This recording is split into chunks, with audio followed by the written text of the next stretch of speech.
I won $333 million in the lottery. After years of being treated like a burden, I tested my family. I called saying I needed money for medication. My son blocked me. My daughter didn't care. But my 20-year-old grandson drove 400 miles with his last $500. What I did next changed everything. When my son Marcus hung up on me at 3:47 p.m. on a Tuesday afternoon, I was holding a lottery ticket worth $333 million in my other hand. Dad, figure it out yourself. I'm busy. The line went dead. I sat in my living room, the same house where I'd raised him, where I'd bandaged his scraped knees and stayed up helping with college applications, and stared at my phone. Marcus had just failed the biggest test of his life. He didn't know it yet. My name is Robert Hayes. I'm 67 years old. 3 weeks earlier, I'd walked into a 7-Eleven on Brookshire Avenue at 11:23 p.m. to buy milk and walked out with a Mega Millions ticket. I didn't check the numbers until 4 days later. When I did, my hands shook so badly I had to check 3 times. All 6 numbers matched. $333 million, lump sum payout, $197 million after taxes. I didn't tell anyone. Not Marcus, not my daughter Nina, not a single person. Instead, I called Gregory Walsh, an attorney I'd known for 35 years. Greg had handled my wife's estate when she died 8 years ago, helped with my will, represented me in a property dispute. He was 62, practiced law for 37 years, and had never once bullshitted me. Greg, I need to meet you. Today. It's urgent. We met at his office at 2 p.m. I showed him the ticket. He went pale. Actually pale. Jesus Christ, Robert. I haven't claimed it yet. Why not? Because I want to do this right. I want to protect the money. I want to set up trusts. I want to make sure my family can't touch it unless I decide they should. Greg leaned back in his leather chair. You don't trust them. I don't know yet. What do you mean? I mean, I'm going to find out. Let me back up. I'd been a father for 42 years. Marcus was born when I was 25. Nina came 3 years later. I worked at Ford Motor Company for 37 years assembly line, then floor supervisor, then plant manager. 60-hour weeks, double shifts. Whatever it took to give them opportunities I never had. My wife Ann died when Marcus was 34 and Nina was 31. Breast cancer. Fast and brutal. 6 months from diagnosis to funeral. After she died, something shifted. Marcus and Nina started calling less. Visiting less. I told myself they were busy. Marcus with his consulting firm, Nina with her real estate business. They had their own lives. But then the requests started. First, it was Marcus. Dad, I'm in a bind. The business has some cash flow issues. Can you loan me $20,000 until we close this deal? I gave it to him. Never asked for it back. 3 months later. Dad, I made some bad investments. I'm maxed out on credit cards. If Lisa finds out, she'll kill me. Can you help? Just $40,000. I'll pay you back. I paid off his credit cards. He never mentioned it again. Nina was worse. Called crying about her mortgage being 3 months late, about her car breaking down and needing a new transmission, about her daughter's private school tuition. Every time I helped, dipped into retirement savings, sold bonds, cashed out a small life insurance policy. I never told them how much it cost me, never made them feel bad about it, because that's what fathers do. You sacrifice, you provide, you don't keep score, except they were keeping score, just not the way I thought. 2 months before I won the lottery, I called Marcus on his birthday, got his voicemail, left a message, never heard back. I called again 3 days later. Hey son, just checking in, haven't heard from you in a while. He texted back, busy with work, will call when I can. He never did. I drove to his house in Bloomfield Hills, 45 minutes from my place, unannounced, rang the doorbell. His wife Lisa answered. Oh, Robert, hi. She didn't smile, didn't invite me in. Is Marcus home? He's working. Can I come in for a minute? We're actually about to head out. Maybe call first next time. The door closed. I stood there on his porch, the porch of a house I'd helped with the down payment for feeling like a door-to-door salesman who'd been dismissed. Nina was different, but the same. She'd call me when she needed something, but would cancel plans at the last minute. Forget my birthday. Skip holidays with vague excuses about being overwhelmed. Last Thanksgiving, I cooked for 12 hours. Turkey, stuffing, 3 kinds of pie. Set the table for 3. Marcus texted at 11 a.m. Sorry, Dad. Lisa's family insisted we come to their place. Next year, for sure. Nina called at 2 p.m. Dad, I'm so exhausted. Can we reschedule? I ate dinner alone, froze the leftovers, threw most of them away a month later. That's when I started noticing a pattern. I was their ATM, their safety net, their last resort. But I wasn't their father, not in any way that mattered. When I won the lottery, my first thought wasn't celebration. It was curiosity. If I really had nothing, if I was broke, desperate, in genuine need, would they help me? Or would I just be an inconvenience? Greg helped me structure everything, created an irrevocable trust, claimed the winnings through the trust, set up accounts they couldn't trace, filed all the paperwork with the State Lottery Commission under the trust's name, not mine. You're absolutely sure about this? Greg asked, as we finalized everything. I need to know who they are, and if they fail your test, then I'll know that too. We claimed the winnings on a Friday. The check cleared Monday. By Tuesday afternoon, I had $197 million sitting in investment accounts managed by Whitmore Financial Group, a firm Greg recommended, run by Sandra Whitmore, a fiduciary advisor with 26 years of experience. Your children don't know about this? Sandra asked during our first meeting. No. May I ask why? Because Because I'm about to find out if they deserve to. She nodded slowly. I've seen this before. Sudden wealth. Family dynamics shift. People you thought you knew become strangers. What usually happens depends on the family, but in my experience, money doesn't change people. It just reveals who they always were. I ran the test on a Tuesday. Called Marcus first at 3:30 p.m. He answered on the fourth ring. Dad, what's up? I'm in a meeting. Marcus, I need to ask you something. I'm in trouble. What kind of trouble? I can't afford my heart medication this month. My prescription ran out, and I don't have the money to refill it until my Social Security comes through. Can you help me with $200 just until the 15th? Silence. Then, Dad, I can't keep enabling this behavior. That tone. Like I was a teenager asking for beer money. Enabling what behavior? This. Constant need for financial help. You need to learn to budget better. You're on a fixed income. You need to live within your means. Marcus, it's my heart medication. I need it to live. Have you tried calling the pharmaceutical company? They have assistance programs. Or go to the ER. They can't turn you away. I'm asking my son for $200, and I'm telling you I can't. Lisa and I have expenses.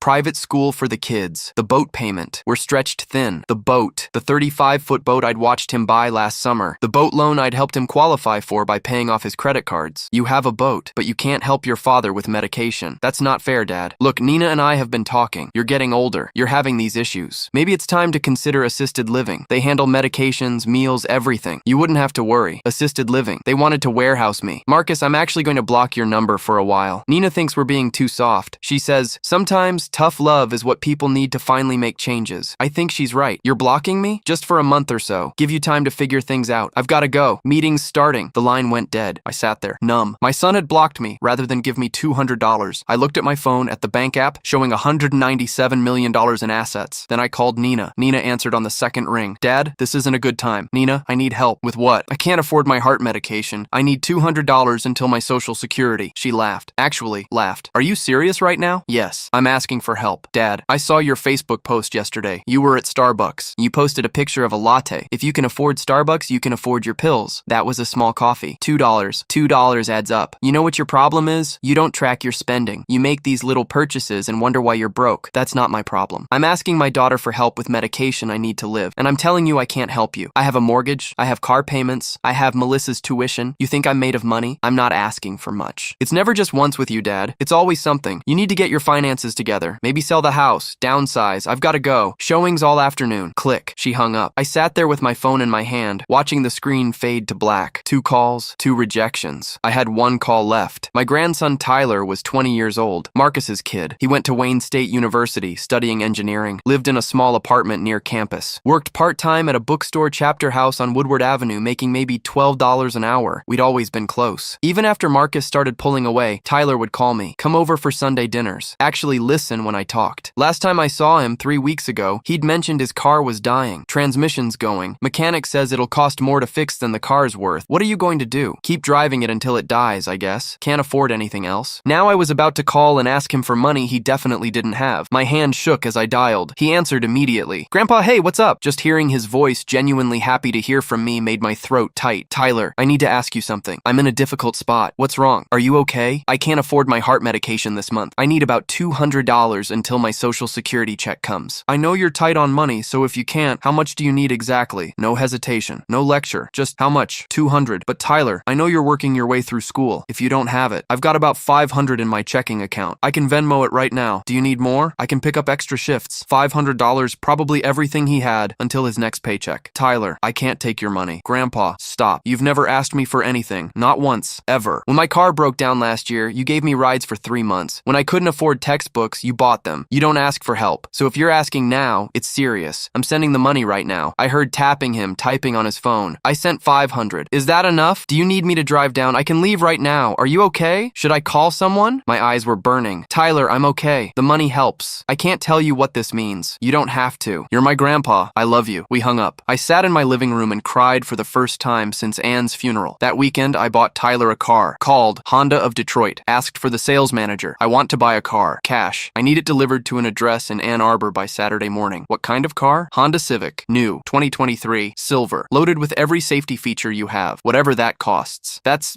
about $28,000, sir. Done. Here's the delivery address. Saturday morning at 9 a.m., I called Tyler. Hey, can you come by the house this afternoon? I need help with something. Sure, I'll leave in an hour. He pulled up in his dying Nissan at 11:30 a.m. I was standing in the driveway. Behind me, covered with a tarp, was the Civic. What's under the tarp? He asked, walking up. Come see. I pulled the tarp off. Tyler stopped, stared. Grandpa, whose car is that? Yours? What? Title's in your name. Insurance is paid for a year. It's yours. So he just stood there, looking between me and the car. I can't accept this. Yes, you can. You gave me $500 when I needed it, when you had nothing, when your own father wouldn't even talk to me. This is what that meant to me. He was crying now. Grandpa, this is too much. It's not enough, but it's a start. He hugged me. Actually hugged me. Not the obligatory holiday hug, but the kind that means something. I love you, he said. I love you too, kid. Sunday afternoon, I got a call from Marcus. Dad, we need to talk. Nina and I are coming over. They arrived at 2 p.m. Marcus's black Audi, Nina's white Mercedes, both of them dressed like they were going to a country club. They walked in without knocking. Saw Tyler in the driveway washing his new car with a huge smile. Whose car is that? Nina demanded. Mine, Tyler called out, waving. Grandpa bought it for me. Marcus's face went from confused to red in about 3 seconds. Dad, kitchen now. We sat around my kitchen table, the same table where I'd fed them for 30 years, where I'd helped with homework and listened to teenage drama and tried to teach them to be decent human beings. Where did you get money for a car? Marcus said. His voice was tight, controlled, the voice he used in business meetings. I had some savings. Bullshit. Nina leaned forward. Last week you were begging us for medication money. This week you're buying cars. What's going on? Was I begging? I kept my voice calm. I thought I was asking my children for help. Don't play games, Marcus snapped. How much did that car cost? 25,000? 30? Where did that money come from? I looked at him, at the Rolex on his wrist, at Nina's designer purse sitting on my table. I decided not to buy my heart medication. Cars for loving grandsons seemed more important. The color drained from Nina's face. You what? You heard me? That's insane, Nina gasped. You can't just stop taking your pills. Oh, now you care about my health. Dad, this isn't funny, Marcus said. If you're having some kind of episode, we need to talk about getting you help. Episode. That's a nice word for it. I'm serious. This behavior doesn't make sense. You're either lying about being broke or you're having a breakdown. I stood up, walked to the living room, came back with a folder, slid it across the table. Let's talk about money, I said. Marcus opened it. Inside were bank statements, loan records, printouts I'd had Greg prepare. March 2022, I said. Marcus, you asked me for $20,000. Business cash flow problems, remember? His face went white. I took it out of my retirement savings. You said you'd pay me back. You never did. Dad, July 2022. You needed $40,000 to cover credit card debt. I sold bonds. Anne left me. You said thank you once and never mentioned it again. I turned to Nina. Nina, your mortgage. 3 months behind. I gave you $18,000. You cried. Said I saved your life. That was 15 months ago. You've called me twice since then. Both times. To ask for more money. That's not fair, she whispered. Your car transmission. $4,000. Melissa's tuition. $8,000. Your property tax bill. $6,500. I laid out the statements. Every transaction. Every transfer. Every check. Do you know how much I've given you both in the last 3 years? They didn't answer. $147,000. Not loans. Gifts. Because you never paid any of it back. The kitchen was silent. And when I called you when I asked for $200 for medication, I need to live? You blocked me, Marcus. You laughed at me, Nina. Tyler appeared in the doorway. He'd been listening. His face was pale. You guys have been taking money from Grandpa? He said quietly. For years? That's different, Nina said. We're his children, and I'm his grandson. He called me for help. I gave him every dollar I had. What did you give him? A lecture, I said, about budgeting, about tough love, about assisted living. Dad, if we'd known, Marcus started. If you'd known what? That I actually needed help? That I wasn't just being dramatic? We thought. You thought nothing. You didn't think about me at all. I pulled another document from the folder, handed it to Marcus. What is this? He asked. A test, I said. Tyler, ask them the question. Tyler looked at me, then at his father and aunt. If Grandpa really couldn't afford his medication, he said slowly. If he was really in trouble right now, would you help him? Silence. The hesitation. That's all I needed to see. That's what I thought, I said. I walked to the kitchen drawer, pulled out an envelope, handed it to Tyler. Open it. He pulled out a lottery ticket, looked at it, then pulled out his phone. I watched his face go pale, watched his hands start shaking. Grandpa, he whispered. This is the winning Mega Millions ticket from 3 weeks ago. $333 million.